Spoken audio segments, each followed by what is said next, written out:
Bonsoir à tous et bienvenue dans ce point de l'actualité. Le vice-président de la République ce jeudi à Dabakala, Tiemoko Maliekoni, s'y est rendu pour le lancement des travaux de bitumage de la route Dabakala-Satama-Sokoro, un chantier qui va coûter plus de 44 milliards de francs CFA. Le reportage de Jérôme Kofi Abolin.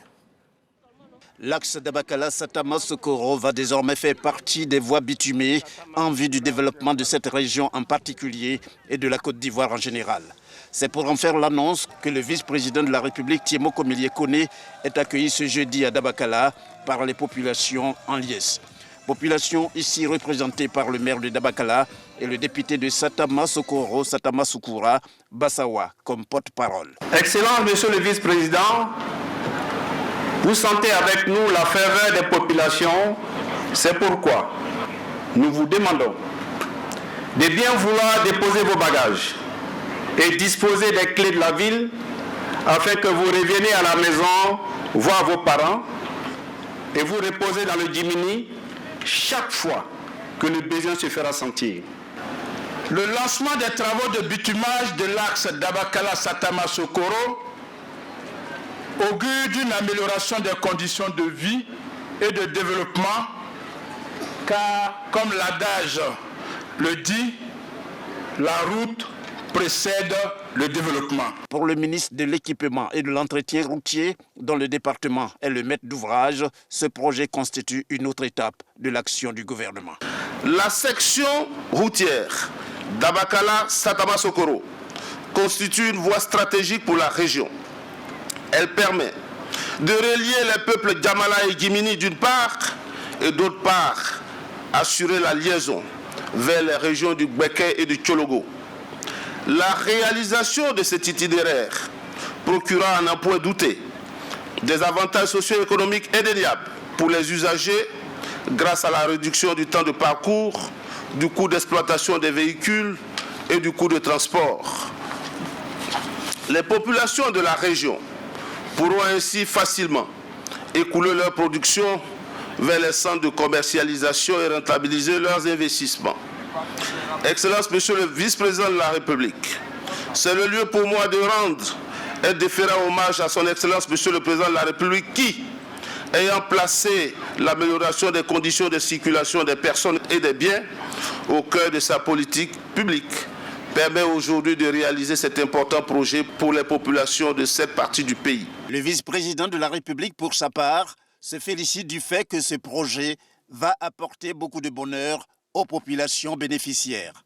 C'est avec une grande joie et surtout un immense bonheur que je partage ces moments avec vous à l'occasion de cette cérémonie de lancement des travaux de bitumage de la route Dabakala-Satama-Sokoro.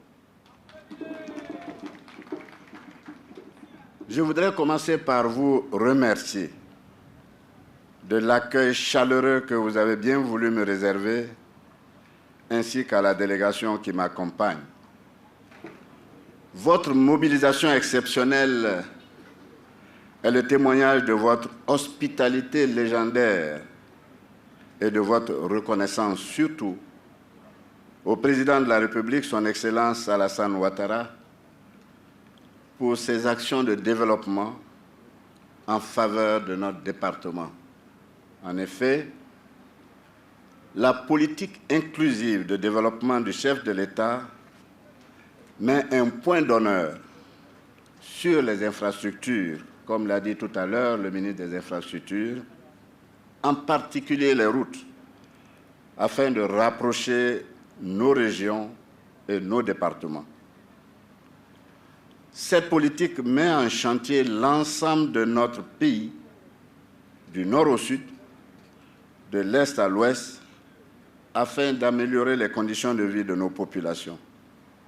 Cette cérémonie en est la parfaite illustration. Le bitumage de la route Dabakala-Satama-Sokoro sur une longueur de 56 km va coûter un peu plus de 44 milliards de francs CFA.